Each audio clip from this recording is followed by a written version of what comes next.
Hey everyone, I'm Shay and I'm getting married. I've been engaged for 4 or 5 months now, and yeah, being engaged is great. Excuse me. We are getting married in August of 2021, which is in a little over than 6 months from now. And since the day we got engaged, I have been planning this wedding. We are keeping things pretty low key and doing quite a bit of DIY. And I really needed to get my stuff together, keep everything organized, and find a good way to do that. So I'm sharing with you how I've kept myself organized for the wedding. Hopefully I'll do an update video right before the wedding or also right after to let you know if this worked and what I would have done differently, but that'll come in 6 months from now. But for now, I wanted to show you the Excel we've been using. I say we, like my fiance's helped at all with this, but like it's mostly me. Here it is. This is the Excel I've been using to organize our wedding planning. So you can see the tabs along the bottom, and I'm gonna walk you through each tab and how I've been using it. This first tab is our budget. This is the tab I'm using like 80% of the time, just updating it, refining it, making sure that I know what I should be spending or adjusting it if I need to overspend on something. On this tab, we're also tracking the total budget as well as what we're contributing and what our parents are contributing. I highly recommend using some sort of tracking to categorize what you're spending your budget on, because it's so crazy how much your expenses add up. Like to me, I was like, oh, we're doing a small little wedding, it'll be fine. And I put all these expenses together and I was like, excuse me? So it's really nice to get everything down, see it, and then see where you can cut things. But that's enough for the budget. I'll go over that in more detail in another video. So next is our guest list. And we do indeed have guests coming to this wedding. I just changed all of the font to white so that you couldn't see people's names for privacy reasons. But this is the sheet that we used to brainstorm and just sort of like vomit out. That was a gross way to describe that. Everyone that we thought could be a guest at the wedding. We decided to do it in 3 categories because that was easiest for us to sort of compartmentalize people.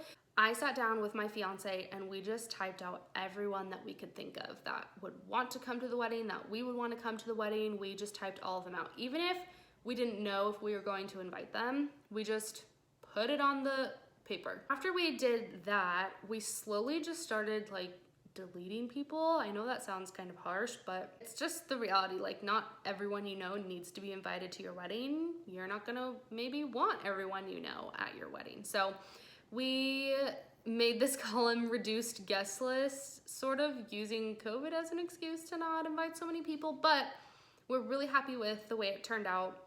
I think in the end right now we have 44 people invited. The other thing on this tab is addresses. So again, also blanked out here, but we put addresses for everyone that we wanted to send cards to. This is also the list we'll be pulling from to save our RSVPs. The next tab is the seating chart. Again, I will have real people and do have real people in these tables just for privacy reasons. I did not include their names. I already know that we're going to have 5 tables for seating for dinner time, plus a kids table, which is gonna be really cute and like floor ground level with pillow seating. It's gonna be adorable. And so what I did was just put all of our guests and just group them together in ways that it made sense and added them onto a table. I still don't know if we're really going to use a seating chart. I've watched a lot of videos, especially from Jamie Wolfer. She's awesome and gives really great wedding tips, but I've watched a lot of videos on the pros and cons of having or not having a seating chart, and it's really hard. I'm leaning towards doing it. We'll see how it goes. The other thing that's on this tab is our total guest count and also the food, drink, and invitation count. So we have 44 guests total, but we're gonna need to feed 50 people. That includes us, our photographer, our wedding coordinator. That's nice to include because if I was just going off of our guest count, I would tell my caterer, oh yeah, 44, when it's like, no, we've got to feed a couple more people than that. And then for alcohol, this was really easy for me because my guest list was pretty small. I just went through the list, took out everyone I know who doesn't drink or won't drink, and that's how I calculated the amount of alcohol we would need.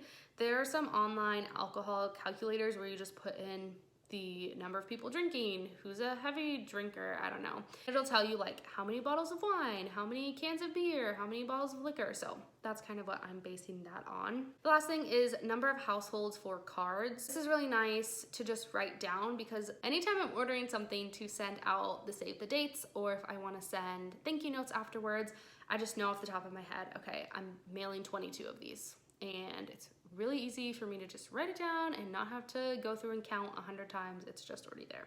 The next tab is for the wedding party. This was sort of just me using Excel to play around with colors. You can see my different iterations of the colors at the bottom. And this is what we ended up landing on. I think it'll all come together. I'm not gonna stress about it anymore. So I'm gonna move on. Oh, the other thing I was gonna say was that I also love using Excel because if I find something I want to reference later, I just copy and paste the link and put it into the Excel.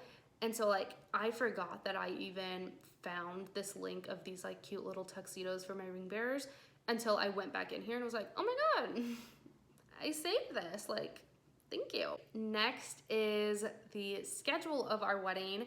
I have no clue how people decide when stuff is going to happen at a wedding. I don't know. I'm just guesstimating on things here, but this is just sort of where I'm tracking when I think things should happen.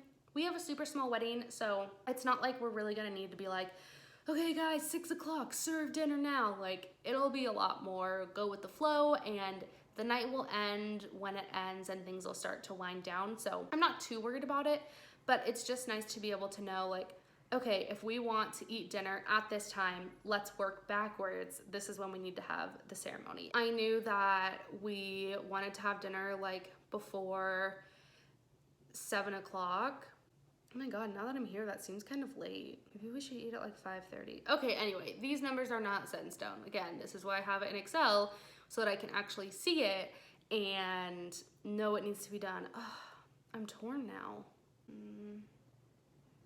Because don't you think, okay, comment below if you were a guest coming to my wedding, what time would you want to eat dinner? Is 6:45 too late? Also, it says cake cutting / food served because we're gonna cut the cake and serve dessert first. I hate it when I'm at a wedding and I'm sitting there and all I'm doing is staring at the cake. The whole like 3 hours I'm at the wedding, I'm just staring at the cake like, please God, when can I have dessert? And it's the last thing that happens, and then I'm too full because I had like seconds and thirds for dinner. So at my wedding, we are going to do our first dance, cut the cake, and people can get dessert and get dinner at the same time. I'm really excited about that. So long story short, let me know in the comments, is 6:45 too late for dinner? Let me know, because I'm having a crisis now. My next tab is my DIY tab. This is just all of the ideas that come to me, sometimes in the shower, sometimes in a dream or a vision, of projects that I need to do for this wedding. If I need to thrift anything for that project, if me or my parents already have supplies for that specific thing that we want. So again, this is just another place to like jot down ideas when I have them. And then the last tab I have is signs. This is pretty empty right now because we're still 6 months out, so there's a lot of logistics that I haven't needed to work out yet, but when I get this like epiphany of a sign or like something corny in my head, I can jot it down here. These things can change. It's just, again, basically a notepad for me to just jot stuff down when it comes to me so that I'm not kicking myself later when I forget. So yeah, that is my wedding planning Excel. This system's worked really well for me so far, and I really like feeling super organized. If I have questions about anything, I can just like reference this. If you'll have any other wedding tips, if there's a tab that I should add, or maybe you recently got married and you're like, girl, that you forgot this, like this is no good, please leave it in the comments below. Help a girl out. This is my first time planning a wedding for myself, or in general, I guess. Let me know. I'd love your feedback, and definitely stay tuned because I do want to make a budget video. Give this video a thumbs up if it would be helpful to see like the in-depth budget video and how I came to those numbers. But otherwise, I'll catch you in the next one.